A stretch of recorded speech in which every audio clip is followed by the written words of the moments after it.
What's up, guys? This is the Arkham Reaper here, and today we are talking about a new Darkest Shore and possibly future Call of Duty World War II DLC theory video coming from myself. So, just as a quick disclaimer here, I'm going to be talking a little bit here and there about actual historical events, just because that seems to be the direction that Sledgehammer is going, in the sense that they very much use real historical events from our real lives and kind of revise them and give a little bit of a revisionist history and try to make it a little bit more curved to their narrative, much like older COD zombies used to do. So if I go on some tangents and that you don't quite understand why I'm talking about a random history lesson in this video, don't worry, it all actually ends up interrelating. I'm trying to give as much context and relations to everything and tie it up in the end. So let's get into it.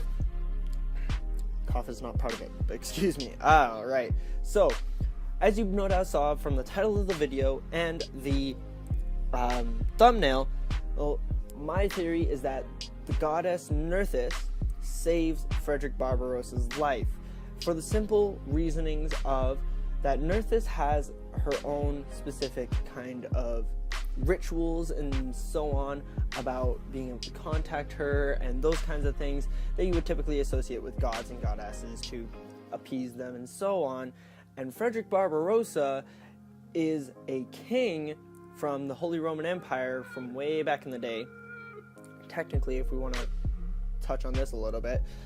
he was technically a emperor or king during the First Reich, but we'll get into that maybe a little bit later in a different video. But carrying on, Barbarossa was not one of those kings that you think of that's like, oh, he's God sent. In the time period, there was definitely plenty of those, but Barbarossa himself was not one of those kinds of kings. He very much was, I believe, technically a Christian, and he very much tried to support the then Pope of the time and tried to basically be in tune between Germany and Italy and try to have those kind of connections. He even campaigned numerous times to have Italy basically a part of the Holy Roman Empire at the time. But to move a little bit away from that, and just because I basically said that just to kind of give you a context of Barbarossa himself,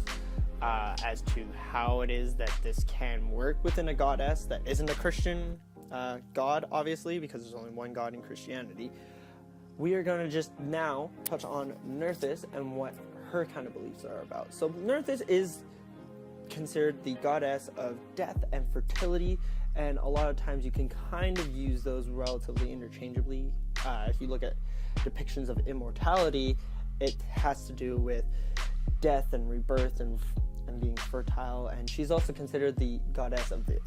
Mother Earth kind of thing. So that's another interesting part of it. Now, in her rituals, and I'll have the websites that I found this in the description below, but I'm also going to put the information that's really important on screen. Nerthus, in her rituals to try and appease her and so on and so forth, involve the sacrifice and drowning of slaves and so on and like I said, it's drowning of slaves and so on to appease her and make it so that way people will not go to war and they will not pick up arms, so on and so forth. Now, how does that relate to Frederick Barbarossa and saving his life? Well, in our real history, Frederick Barbarossa's death is depicted, well, not actually depicted, but told to be a drowning. Now, that's the one part of his his death story that does not change, is that he does drown. Now, it varies from story to story and from person to person during the time and what happened. Some say he was tossed from his horse and he had hit the rocks of the river or what have you, and drowned then. Or some say he had a heart attack or a stroke from that same kind of a thing. Some say he was actually just bathing, and again, heart attack or stroke, some sort of thing like that, because Barbarossa was not a young man by the time this Third Crusade had been happening. So, to carry on from that, Barbarossa is said to have drowned in real-life history. And it's quite possible, especially considering a lot of, real, useful kind of worship of Nerthus was very, very common, especially within the Holy Roman Empire, during the reign of Barbarossa, and just before, just after, those kinds of things. So basically all throughout Barbarossa's reign, in the belief in multi-gods and so on and so forth, while, yes, the Holy Roman Empire and Barbarossa himself were believed to be Christian, in the time period, it wasn't quite, uncommon for people to still have beliefs within numerous gods and numerous religions, because the Catholic Church hadn't gone to serious war, apart from the previous 2 crusades, with any real other religions, and the only religion that they were said to be going against was the Muslims. And we're not going to get into that, but we're going to get into the just stating the fact that it wasn't uncommon for people to have beliefs of, yes, I believe in Catholicism, but very much the only thing in Catholicism that was really followed at the time was very much just the Old Testament, not the New Testament. The Old Testament was more closely followed in those times, and the Old Testament only really had a couple of differing things where it said that you can only believe in the one true Christian God, according to Christianity. So, it's not uncommon for people during the Holy Roman Empire, and possibly even Barbarossa himself, to actually have believed and worshipped and had different things towards other gods. Now, you might be saying, well, what's the motivation for what you're getting at here? Why would she save him? Well, it's highly possible because she was a Germanic god, very much worshipped by the Holy Roman Empire and basically what would become Germany at this time. And he was a very, very special kind of a leader on purpose, not just because of the legend that would later come of him, but also because of the fact that he kind of represented what real, at the time, I guess, Holy Roman Empire strength looked like, which for our perspective nowadays would be what real Germanic kind of strength and charisma and, brave crusader leaders would be like. As well as, that's basically why the Nazi Party would later call themselves the Third Reich. The term First and Second Reich actually did not actually exist and wasn't really used until the context of the Nazi Party being the Third Reich, quote unquote, came about, just because of the fact that nobody really looked at it that way. And then the Nazis used it for their propaganda machine, saying that the Holy Roman Empire and Barbarossa's kind of reign before and after him was the First Reich, and then the Second Reich is either during the time of Napoleon or just after Napoleon, I guess. And then the third, obviously, being themselves in the Nazi Party. So that was the thing, is that and especially specifically Barbarossa, because Barbarossa was very much was very enthralled in the kind of Germanic beliefs and even Nordic beliefs of that he was going to die in battle, because of the fact that during his part of the Third Crusade, he had basically fought 2 mini war battle things with people that said that they were going to be his allies and ended up not being his allies. So he had to basically conquer the areas that he was trying to go through because his army was so vast. And then when those 2 kind of mini wars were won, he knew that his ultimate goal was still going to be the Holy Land in Jerusalem, not talking about Heligoland. But he knew that was his ultimate goal, but he also knew that he was getting up there in age, and that being able to get all the way there and fight in numerous more glorious battles, such as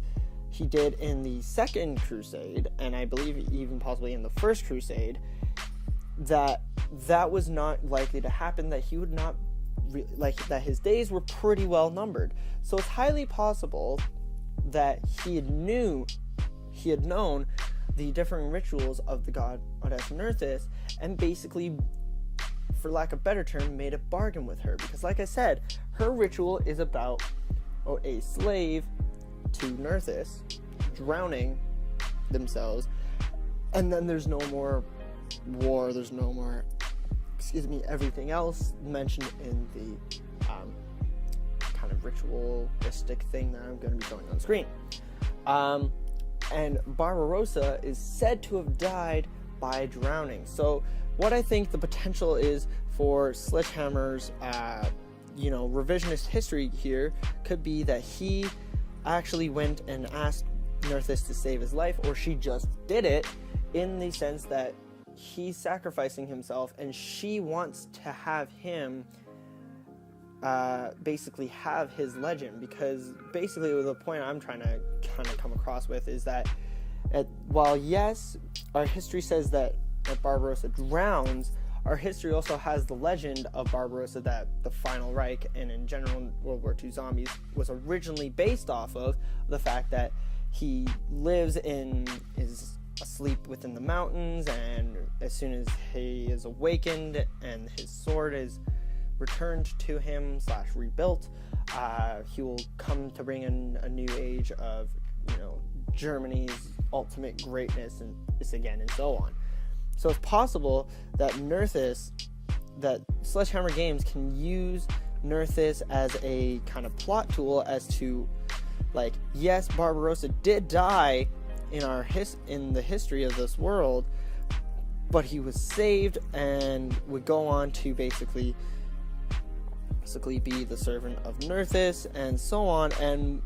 to go into this further, how this can relate to further next DLCs and so on, is that maybe in DLC 2 and DLC 3 we go and finish the rest of Barbarossa's sword and so on, and then at the end of DLC 3 we're heading to DLC 4, and DLC 4 consists of the Easter egg being that either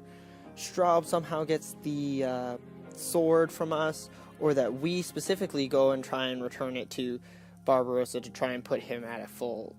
rest and peace, and that then it turns into like this big boss battle, like where he actually ends up returning or something like that. I'm talking about Barbarossa at this point. Barbarossa returns, and like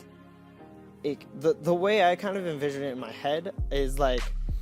we go to the mountains that Barbarossa is supposed to be lying in asleep in, and he has like Moishlers or Moishlers, the assassin zombies from the Darkest Shore, the special infected. He has a bunch of those either like surrounding him, like praising him and stuff, because of the fact that he was they are the servants, and so is he of Nerthus. And basically it's just this giant, like, it looks like a giant stone effigy of Barbarossa, and it's got like a kind of location that you can put his sword into, similar to the location for the staves on Origins. And then as soon as you put in Barbarossa's sword, or Straub does, like maybe Barbarossa like breaks out of this effigy and wakens and